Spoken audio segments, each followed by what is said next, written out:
Hello and welcome to PMP Pre-Exam. In a nutshell, I am Mohammed Radi, Director of Project Metric Solutions. Our methodology to start with the processing groups, not according to the knowledge area. So we started with the initiating process group and we'll keep going till we finish the closing process group.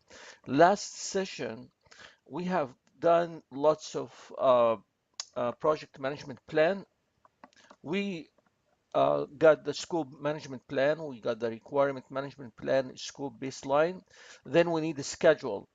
So we need a schedule baseline and the plan to start our project and finish our project.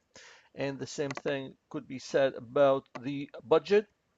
So we need cost baseline and cost management plan.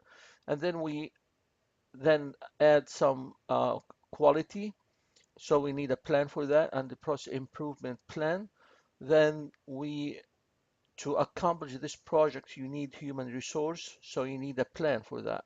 Then to get to communicate with the sponsor, the project manager, the team members, you need communication management plan. All these are under planning process group. So this session, we are going to talk about risk. If there is risk there in the project, of course, if anything goes right, it might go wrong too. So are going to, in this session, to work with the risk management plan. So in this risk management plan under the planning process group, the knowledge area is going to be called Project Risk Management Plan, page 313, chapter 11. Now, what the major output? I'd like to focus on the major output, which is the plan, to get the plan for the risk, and then you get risk register, where to populate any potentiality or occurrence of the risk and assumption log. So the learning objective here to know what the processes are and to know the inputs and outputs and tool and techniques. Now, let's start with the plan risk management plan. Here we have the inputs, here we have the outputs, and the purpose of this planning risk management to get the plan and to define how the project risk management activities will be conducted. What the content of the risk management plan. Basically, it describes the project team approach.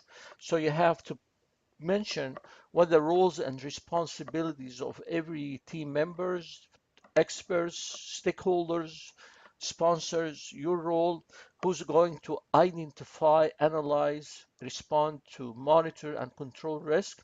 It includes also the methodology, the budget, the timing, the risk categories. It shows also the reporting format, how it looks like, the tracking, and the revised stakeholders tolerance. The second step after doing your planning risk management, you go to identify the risk.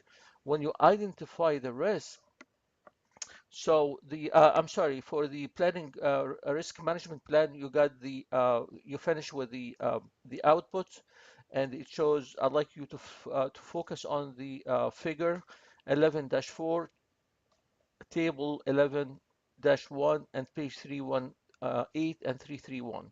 So now we're going to identify the risk. When you identify the risk, you need to see the potential risk, the internal and external risk that will likely occur and document the characteristic of each. And then you need the inputs and the output. Your input is going to be basically about the cost, the schedule, the scope, and the stakeholder register, and the tool and technique we are going to talk about it later. Then you have the risk register. What the risk register is, it is identifying the risk and achieving the cost and time objective, a prioritized list of quantified risk, and the trend of quantitative risk analysis. And you're going to get a list of the potential responses for any risk you have. So basically, risk register is talked about list of identified risk and your response to the to solve the how to mitigate the risk and how to respond to all these risks. Now we're going to talk about qualitative analysis. The qualitative analysis, so you have to prioritize. It is basically administrative work. It is not in numbers. So you make risk analysis in qualitative way to prioritize risk according to their impact, and then you have to get planning responses for it, and then you evaluate the quality of the risk information available. You might require qualitative analysis method and tools, and this should be done revisited during the project life cycle. What are the qualitative and the quantitative? So in this side, the qualitative, it is just theoretically, you might call it subjective. So in terms of what is a risk, why might it happen, how likely is it, how bad, good might it be, does it matter? It's basically administrative. The quantitative, you have to put numbers there. So one qualitative, no, there is no numbers, but quantitative, there is number there. What the input and the inputs and tool and technique and the output. Again, when you see the inputs here, you usually use the baseline, the scope baseline, the risk register, and then the tool and technique. We are going to talk about it later. And the output here, it is updating. So what to study? You study the risk probability impact assessment, and you are going to study also the probability and the impact metrics. And you look at this the page this page, it's 331. So you find the threats, you find the opportunity, you upgrade it from very low to very high, and the same thing for the opportunity from very low and very high. The same thing with this is the impact with probability from the very low to very high, as you can see here, number there. What the output here? It is updating. Updating what? Updating the risk register. It is about what?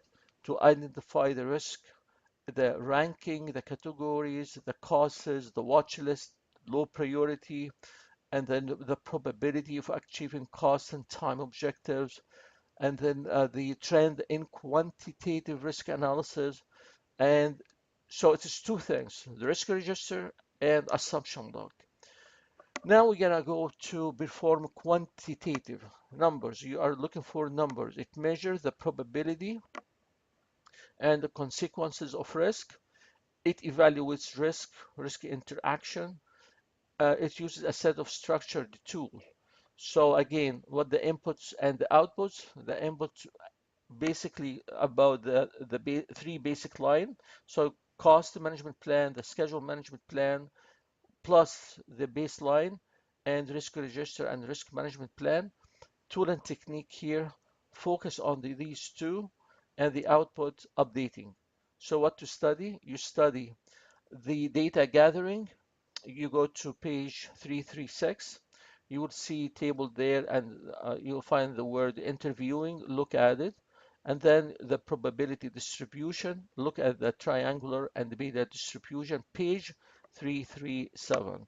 So on the PMBOK guide, you use the page 337, 338, and 339. Then the quantitative risk here is the tool and technique, the modeling technique. Familiarize yourself with the sensitivity analysis, which you call tornado diagram, page 338. Expected monetary value analysis, there's equation there, memorize it, page 339, and the modeling simulation. For this equation, it's straightforward. The expected monetary value is just the probability time impact. So you put the letter P for probability and letter I for the impact. So what the examples I have here, for example, you have work package, let's call it A. What the probability of occurring, that's 10%. What the impact, $20,000. So what the amount expected monetary value here, just plug the numbers and you will get the just plug multiply, simple, straightforward. What the outputs here, you are going to again update the risk register, and we've talked about this. Now, you have to, after you make the management plan and you have identify the risk and you performed qualitative and quantitative, the last step here is to plan a risk response. So what's your plan when there is your responses to the risk. When you develop the purpose, when you develop the option and the action to enhance opportunities and reduce threats to the project's objective, then you have the purpose also to define enhancement for any opportunity and mitigation. What the inputs here, risk management plan, risk register, and we are going to talk about strategy for negative risk, strategy for positive risk, and contingent response strategies. So the output here, updating your project management plan and updating your documents. So you have the strategy, 3 steps in tool and technique, a strategy for negative, a strategy for positive, and contingent response strategy. Let's talk about the negative. It is under the initial ATM, acronym ATM, which stands for avoid, transfer, mitigate. And for risk tolerance, you have to accept or to ignore. And this is a graph to summarize the avoid, transfer, mitigate, and accept, ignore here. Then you have to get the strategy for positive risk analysis. So we have here for positive, you have the acronym here C, which stands for share, exploit, and enhance. And you have accept in positive or negative.